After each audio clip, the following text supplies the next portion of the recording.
Voilà, chers frères et sœurs, nous continuons donc cette lecture de l'évangile de Saint Marc. Nous sommes toujours au chapitre 1. Donc nous avons entendu les dernières fois le commencement de l'évangile de Saint Marc, et puis son baptême, et puis son envoi dans le désert, le choix des premiers disciples. Et donc Jésus, avec ses disciples, entre à Capharnaüm, et le jour du sabbat, il entre dans la synagogue où il enseigne. Alors l'évangile d'aujourd'hui nous montre, insiste beaucoup sur l'enseignement du Christ, sur sa mission de maître, de docteur, et de celui qui apporte un enseignement nouveau. Cet enseignement, il est très bien expliqué dans l'évangile par ce qu'on appelle une inclusion. Donc vous avez beaucoup de fois, l'évangile répète la dimension pédagogique du Christ qui est venu enseigner. Donc au début de l'évangile d'aujourd'hui, il y a Jésus qui enseigne. On était frappé par son enseignement. Et puis l'évangile se termine en disant que les gens étaient impressionnés et disaient, voilà un enseignement nouveau donné avec autorité. Et alors dans cette séquence d'évangile, vous avez une autre histoire. On a l'impression que ça n'a rien à voir.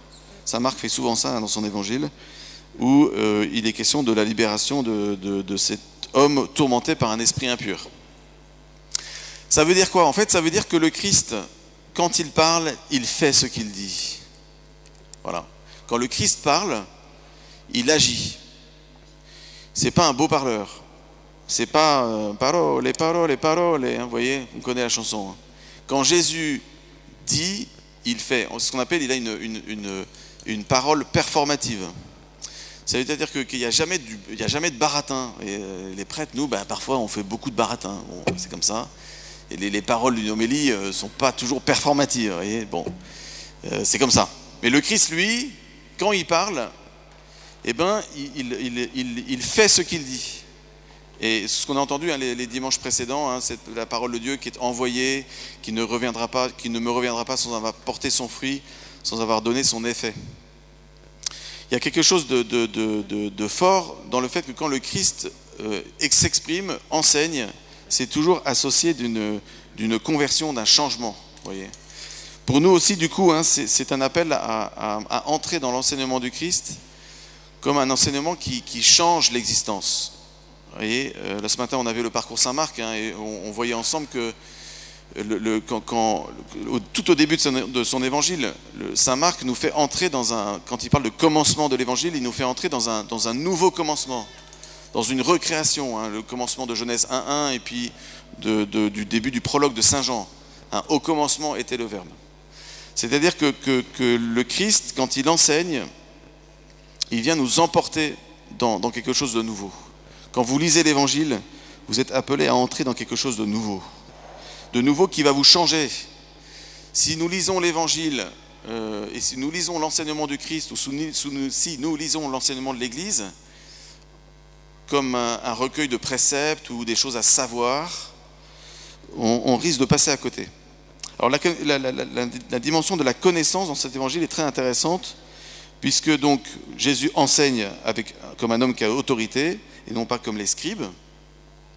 Et après, on a le démon, l'esprit impur, qui dit que lui aussi, il connaît des choses. Je sais qui tu es le Saint de Dieu. Vous voyez, il y a une connaissance qui donne la vie, et il y a une connaissance qui donne la mort.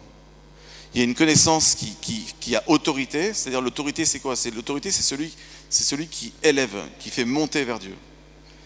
Un père, une mère qui ont autorité, ce ne sont pas des gens qui écrasent. C'est celui ou celle qui élève, qui fait monter son enfant vers le bien, vers tout ce qui est saint, grand, beau, noble, comme dit saint Paul, et puis ultimement, qui fait monter son enfant vers Dieu.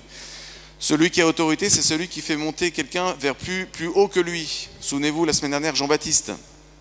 Il faut que je diminue pour que lui grandisse. Jean-Baptiste est vraiment un exemple de quelqu'un qui a eu autorité, parce qu'il a conduit les gens à autre que lui-même. Et il les a conduits vers plus haut que lui-même. Donc, la différence entre l'enseignement du Christ et la connaissance du diable, ou des esprits impurs, c'est que le Christ, effectivement, nous monte vers Dieu, nous fait monter vers Dieu. Et le diable, lui, et ses esprits impurs ont une connaissance sèche. Vous voyez, une connaissance vidée, qui n'a plus de charité en fait. C'est ce que dit Saint Jacques dans son épître. Saint Jacques est quand même connu pour une parole assez forte, assez incisive.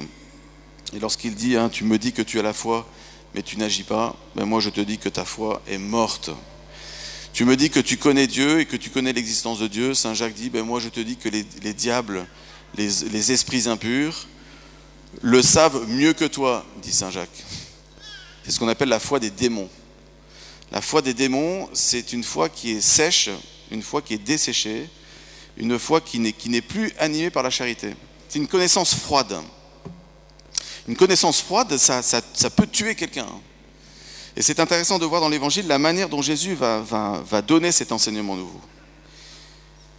C'est-à-dire que Jésus va procéder par étapes. Ça, c'est important dans la manière dont Jésus enseigne. Jésus n'a pas balancé le catéchisme à la tête des gens, quoi. Il n'est pas venu vociférer des vérités en disant convertissez-vous, et puis il faut croire ci, il faut croire ça, et puis si vous êtes chrétien, vous devez réagir comme ci et comme ça, qu'est-ce qui se passe, tout va mal. Non, en fait, quand le Christ enseigne, il prend les gens là où ils en sont, et il y va par étapes. Ça, c'est très important. La raison pour laquelle le Christ demande aux démons de se taire, c'est d'abord sa connaissance, elle est froide, sans charité, c'est une connaissance qui tue. Et deuxièmement, c'est une connaissance qui n'a pas d'autorité, c'est-à-dire qui ne veut pas faire monter l'auditeur dans une intimité plus grande avec Dieu. C'est une connaissance qui écrase, qui peut tuer, quoi. Alors, du coup, quand Jésus enseigne, c'est très intéressant de voir dans l'Évangile comment il procède. Il ne va jamais dire tout de suite à n'importe qui. Il y va par étapes. Ce qu'on a entendu cette semaine, pendant les évangiles de semaine, où Jésus prononçait des paraboles, et l'évangile dit, il expliquait les paraboles, il prononçait les paraboles pour tout le monde, mais à ses disciples, ses apôtres, il leur expliquait toutes les paraboles. Et en fait, parce qu'on est dans des étapes différentes, et on peut ne pas tout comprendre tout de suite. C'est pas gênant, ça. Et c'est intéressant de voir comment Jésus aussi, par quoi il commence quand il enseigne. Ça, c'est un modèle pour nous d'évangélisation. Vous voyez, de savoir comment Jésus nous parle, et ce qu'il dit et ce qu'il ne dit pas tout de suite, c'est intéressant. Prenez la Samaritaine, par exemple, au 4e chapitre de l'évangile de Saint Jean.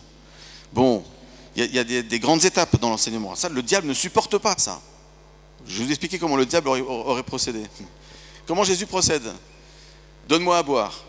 Donc ça, il se fait mendiant, il se met à la portée de cette femme, et puis il lui dit, moi j'ai besoin de toi.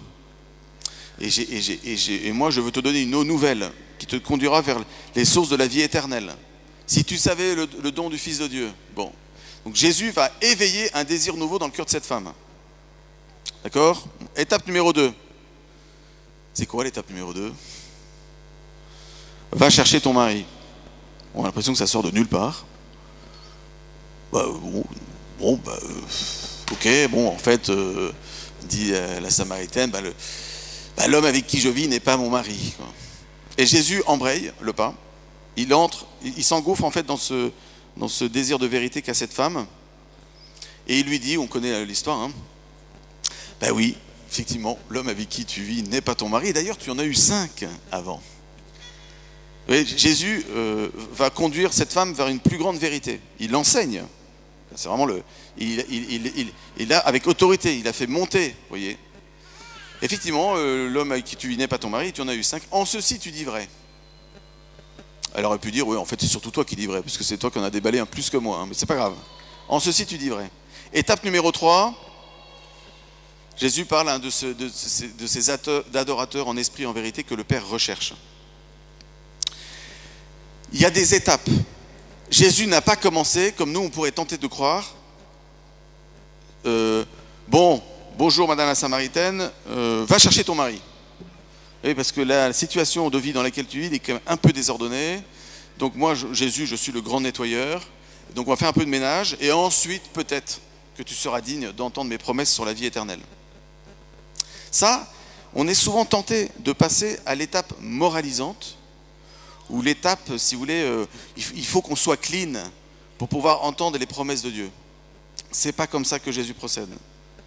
il procède d'abord par nous montrer ces merveilles, des promesses ou des actions éclatantes. Je pense à un autre passage dans l'évangile de Saint Luc au chapitre 4, où vous avez donc Saint Pierre avec ses compagnons qui ont pêché toute la nuit sans rien prendre. Vous vous souvenez, Jésus arrive au petit matin, j'allais dire comme une fleur, en disant jetez les filets à droite là. Et c'est Pierre qui dit tu es gentil, monsieur Jésus.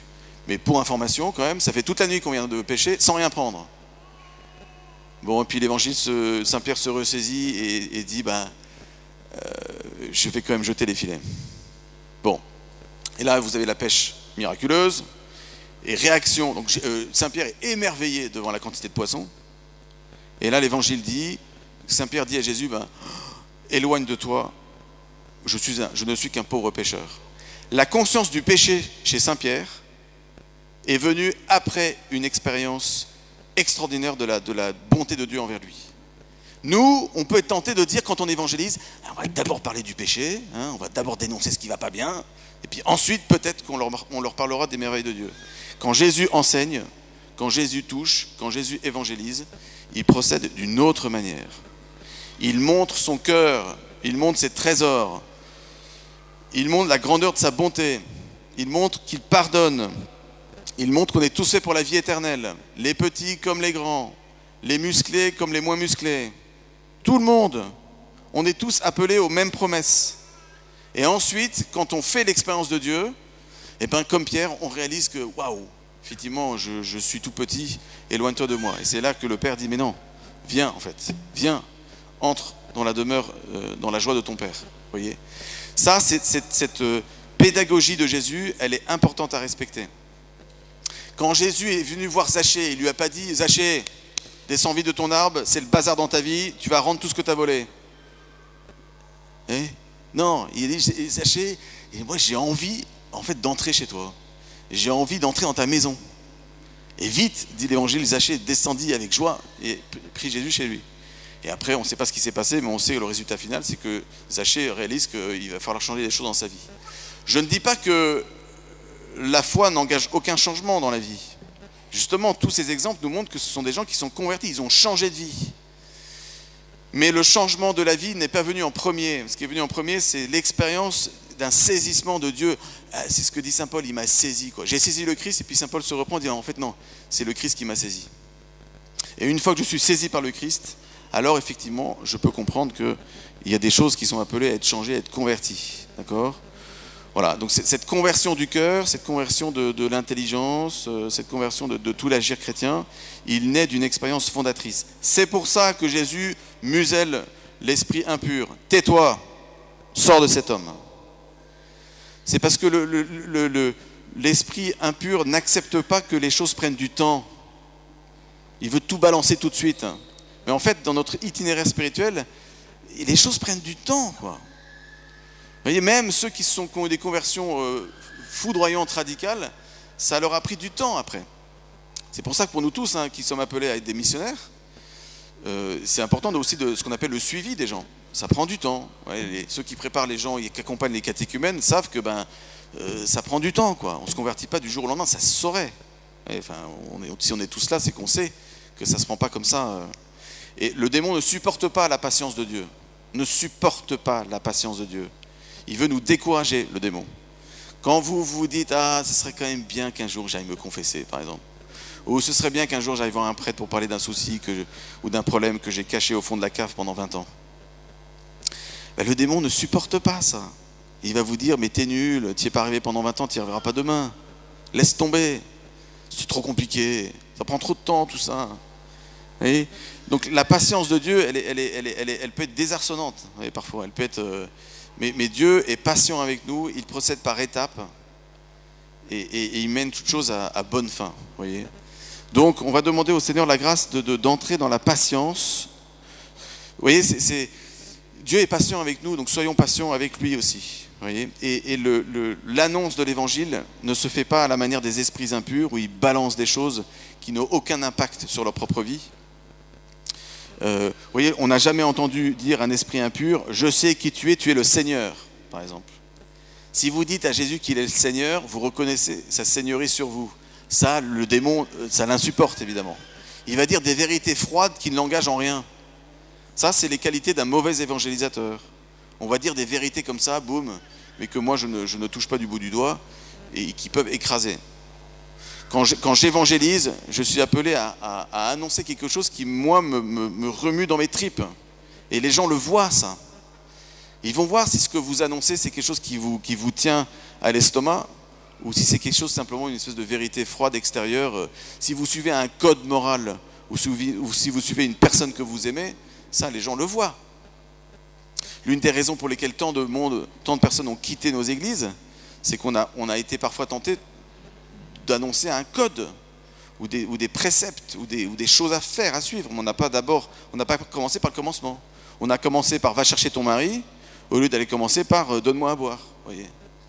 Alors on va demander au Seigneur la grâce de ça, la grâce de pouvoir être saisi par un amour premier, et la grâce de revisiter la manière dont nous évangélisons, dans la manière dont nous annonçons cette bonne nouvelle. Quelle est la première étape dans laquelle nous souhaitons que les gens entrent?